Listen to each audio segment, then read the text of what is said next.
This is not what I expected. No, I cannot believe we've been scammed again. We recently bought a camper van from a used car dealer after years of dreaming of one. The dream, however, quickly turned into a nightmare. After announcing the van, we took advice from the comments to get it independently checked by a mechanic. So, although our van came with service and MOT, we're getting a second opinion. The guys here are just putting it on the ramp to have a quick look on it, and I'm a little bit nervous, I have to say. Like, if anything needs to be done, we've spent all our money on the van, so... Well, we're committed now, it's ours, so if there's something wrong with it... Yeah, exactly. The credit card's there for a reason, right? And that was the last time we ever saw Verge. No, really, like, almost... Like, you think I'm joking? Guys, this is heartbreaking. So when they put it up onto the ramp thing, you knew it was bad when we're waiting outside and they come up and they're like, come and have a look under here. And then as I walk in, it was, you guys got an MOT in service, right? And did you buy it private or did you buy it with a dealer? Those were like the two questions as soon as we walked in before they showed us anything. And we were like, yeah, that's not good if they're asking us these questions. And it first started off, they were showing us a few things underneath. They said it's worth taking pictures and we can probably go to them and they can give us some money back to fix these things because it's kind of been missold. Yeah. By the end of the time that they'd looked at it, they said there were 13 major faults that they said the MOT should have failed on. They said it should have been condemned on the MOT, that it only passed 2 weeks ago. It is not safe to drive. Nope. And basically, they would definitely be getting a refund if it was them. Yeah. And it would cost us at least $5,000 to make this roadworthy. Yeah, to like make it all right again. Yeah, for Americans and people watching who aren't from the UK, MOT is essentially a test that's done by garages to confirm that it is safe and roadworthy, essentially, and you have to have a valid MOT to be driving on the roads. That car should not have been on the road. Basically, it's so bad that like we would be able to get this MOT place shut down because it's so dangerous and illegal what they did. The gearbox, he even showed us like this little bit in the engine. Excuse my lack of technical knowledge here, but he essentially, it was held together by cable ties. He pushed it and it just popped out. So and he was like, that could happen while you're driving. If we're on the motorway or something or on the freeway, it would just pop out and we wouldn't be able to change gears and we would just be stuck. There was stuff to do with the brakes that weren't attached properly. They'd sprayed on the brake stuff on the wires to cover up the fact that the metal was coming away from it. Yeah. Essentially, it was a death trap. I'm shaking. Oh, hiya. I'm calling about a car that I bought from you, I don't know, a couple of weeks ago. I bought a green VW T4. So we had it put in for a vehicle check today, and they've told us that it should never have passed its MOT. And it's actually like 13, at least, major faults with it. So we've been sort of missold, and we want to arrange a time to return it and get a full refund. Yeah, that's fine. Yeah. I mean, we had a look at it, to be fair, we had a look at it and there was stuff being held together with cable ties and all sorts. I mean, it's... Yeah, will do. Okay, cheers. Bye. Oh God, I'm shaking.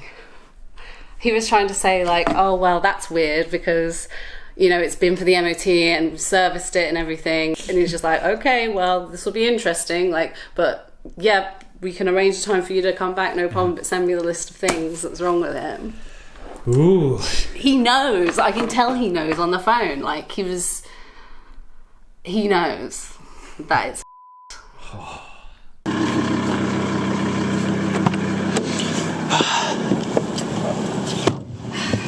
the last drive. For the sort of supercar people that are watching these videos, can you kind of leave in the comments to other people to know how to avoid this?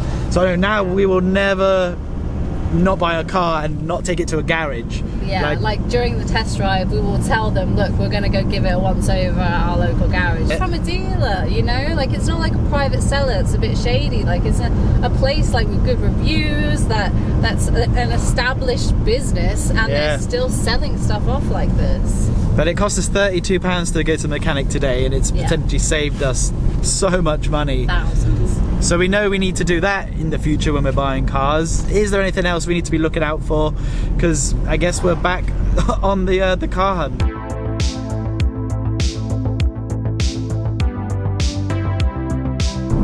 We mentioned in a past video that we got scammed last year for an apartment in Brighton. We put down a deposit, we went to go and see an apartment.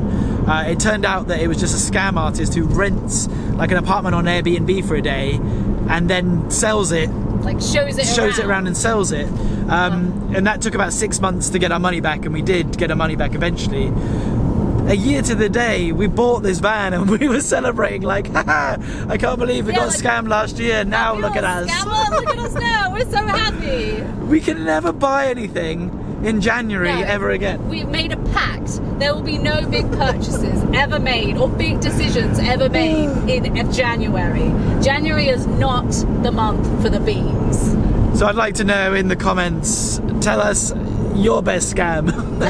What's the best scam you've been running? What's the best scam you've been scammed by? Oh, Jesus. When I woke up this morning, this thing was ours. Ours for the next few years to create memories in. Yeah, and walking out the front door, seeing it parked there, it was like such a lovely feeling. We've got this philosophy as well, like live the good old days, and that is about creating memories. And I love that this has just created one of those memories. I think they're called, like, is it flashbulb memories, where you're just going to remember it forever? Yeah. This is going to be one of those, the moment that we realised that we had to go and give it back.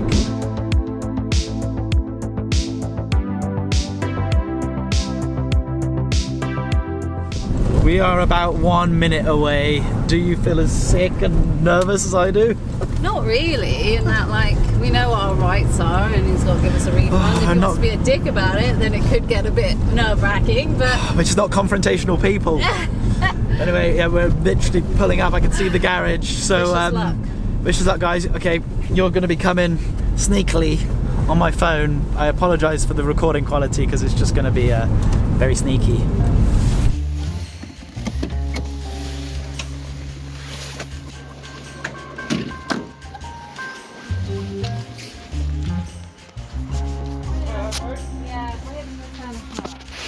Oh, right, I thought you'd be speaking to Pat. Yes. Yeah, he's back in a second. Come on in. Okay. Have you got that list, by the way?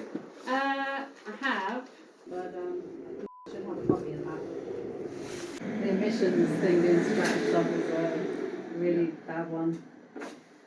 And the cable tie for the Cable ties over for the gear, and they showed us if they just touch it, the gear pops out, and it would just. It's a death trap. It's a shame that van's got character. I'll give him the key, and I'll give him the list as well. I'll sort your refund out in a sec. Thank you. Alright? I know this footage looks like those really dodgy, like watchdog footage, like of dodgy car salesmen. Like I'm actually making YouTube videos about undercover dodgy car salesmen. I really wish we weren't. No, I wish we weren't too. Oh, yeah, they just seem like they just want to give us the money, so we just leave and don't report them. Well, I've just spoken to the guy I spoke to the MOT station, and it wasn't a very pleasant conversation, I'll put it that way. Yeah. Good. This was salesman number 1. He is not who sold us the car. That guy, let's call him salesman number 2, was coming back to sort out the refund. Yep, so salesman 1 has just told us that salesman 2 had a massive go at the MOT people on the phone. For people who don't know what a massive go is, that's shouting at them, getting angry. And as he should, because what they did was extremely illegal, basically. Yeah, basically. The problem with MOTs, I think, is sometimes it's down to their interpretation of what is good and what is not. And Yeah.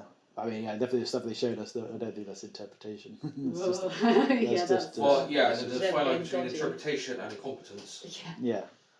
Definitely. And that definitely included in that very harsh conversation on the phone. So I've heard. Remember, they won't be using this MOT centre ever again. No. And very, very harsh words had been said. Yes. Not good for you guys if you've got people coming back. No, we want our customers to be happy with their vehicles, and obviously you're not, and you're quite within your means to not be happy with. I wouldn't be either. No. It's good to know that he agrees that it shouldn't have been sold to us, and that he would be very angry if it was him. But now it's time for salesman number 2 to enter, the guy that sold us the van 1 week prior. Yeah. Yeah, sorry about this. I checked what you said. I mean, at the end of the day, it's just to do this and then have the conversation after. But obviously, I just need to sort of say to one garage, if that's what they said, that's what they said. Sort out. Yeah. The bottom line is, if they MOT'd it and they said it's all fine, the other garage are then telling customers that it's not fine. Yes. He should have just stopped right there, because I think if he'd have just stopped talking, it just would have gone so much more smoothly. So he asked us for an invoice that he provided for us, which he never actually provided for us. They said they were going to email it to us, and they never did. But listen to his response. It's just so cringy and embarrassing. I love watching him squirm. You want your invoice? That was never emailed. Yeah, we never got that from you guys. That's right. Yeah, no problem. I know what you're saying, because of the feeds what we ordered and they were chill. No problem. So everything's there, brand's in there. Normally I'd say someone I'd charge an admin fee, but it's just, yeah, it is what it is at the end of the day. Oh, I see. So you're not going to charge us an admin fee for returning the death trap of What the a van. legend! How kind. I don't think for any 1 minute that there would be anything that would be dangerous. What you put on there about the knocking the bushes on the front, if they were worn badly, that would be making noises on the front. And I asked the chaps who drew the van, is there any noises? They said no.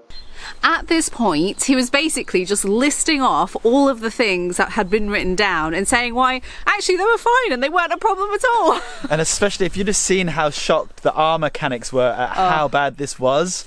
Oh, this bit was pretty embarrassing as well. So it's the worst MOT that they've ever seen given. Yeah, I'm just saying, but I don't think they would have passed it if those things were structural, do you know what I mean? Because you can't pass it, but... So basically it's either, at best it's a extremely dodgy MOT, at worst it's a whole scam.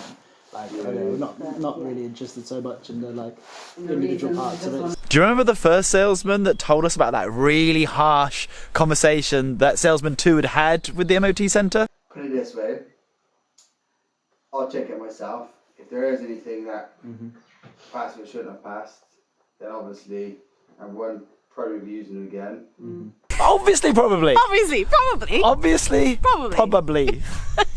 And number 2, we'll be having quite a conversation, because... I'm so confused. I thought he'd already had the harsh conversation with him. Who's telling you the truth?